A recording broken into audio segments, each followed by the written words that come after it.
The Myers-Briggs is the most popular psychological tool in the world. It has been a publicly accessed tool since the mid-1970s, but when it hit the public in the mid-1970s, it had already had almost 50 years of development behind it.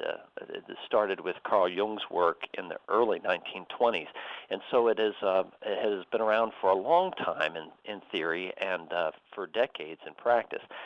What the MBTI is it's a framework and a process that yields better self-management through greater self-awareness, and that, in essence, is what I'd like to talk about tonight. I'd even like to get fairly specific on a couple of these elements so that people can leave with something really actionable.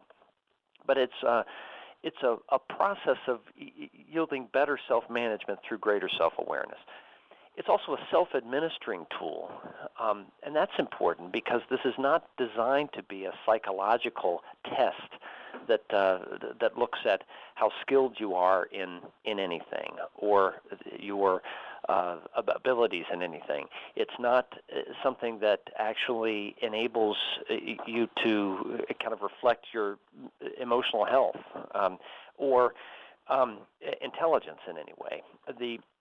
And so what it is, it actually allows individuals, leaders, teams to speak effectively about what their needs are, what their expectations are, what their styles are in leadership.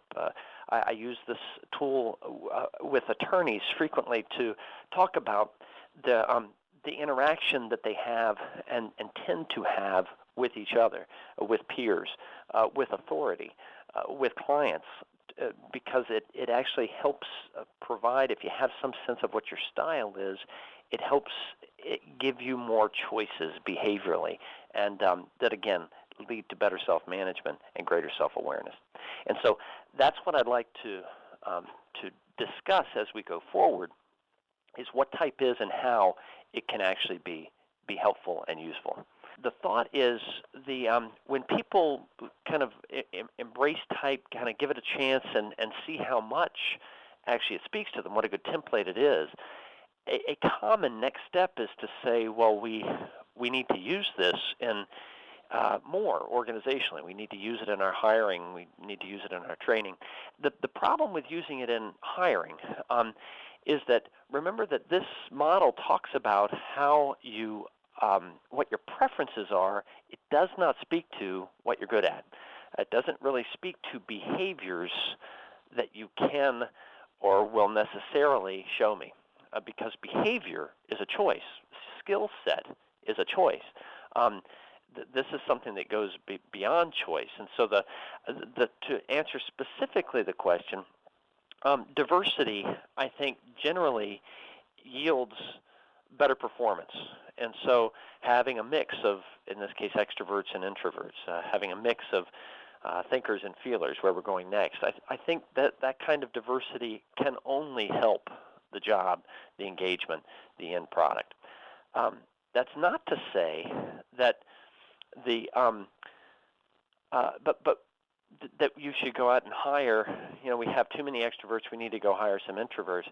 I think the best way to go about staffing a team or hiring somebody is, do I have the skill set that can actually tend to the job description that I have to fill here? And do I have somebody that will culturally fit in well?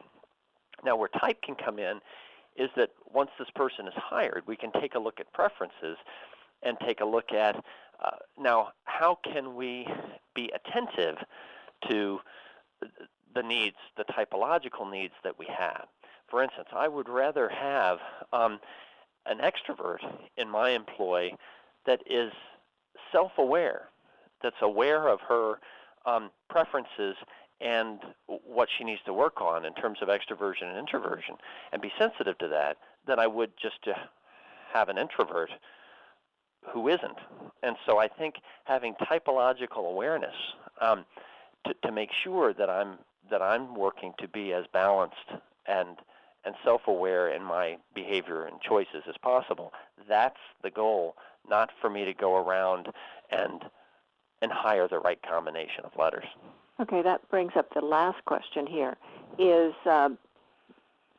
there a window of learning skills based on age or whatever? I mean, I'm not following this question exactly, but well, the window of age actually, and that brings up a fascinating wrinkle in this, and that is that Jung was very clear from the start that the goal in life, that the process of living, actually leads to what he called type development. And what type development basically means is that over the course of your life, even if type is not in your life overtly, you've never heard of the Myers-Briggs and you've never engaged with this conversation, that over the course of your life you develop a preference and kind of solidify your home base. That's your preference. But you naturally grow beyond that to engage more often and more effectively with some competence and some confidence your non-preference.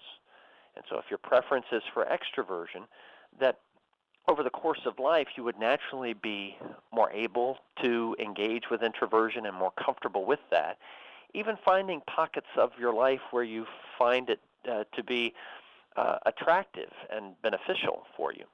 And that growing beyond your preference to pull in that non-preference is easier at 60 than it is at 40, all other things being equal, and easier at 40 than it was at 20, that there's a natural type development process that, generally speaking, age and maturation help bring about.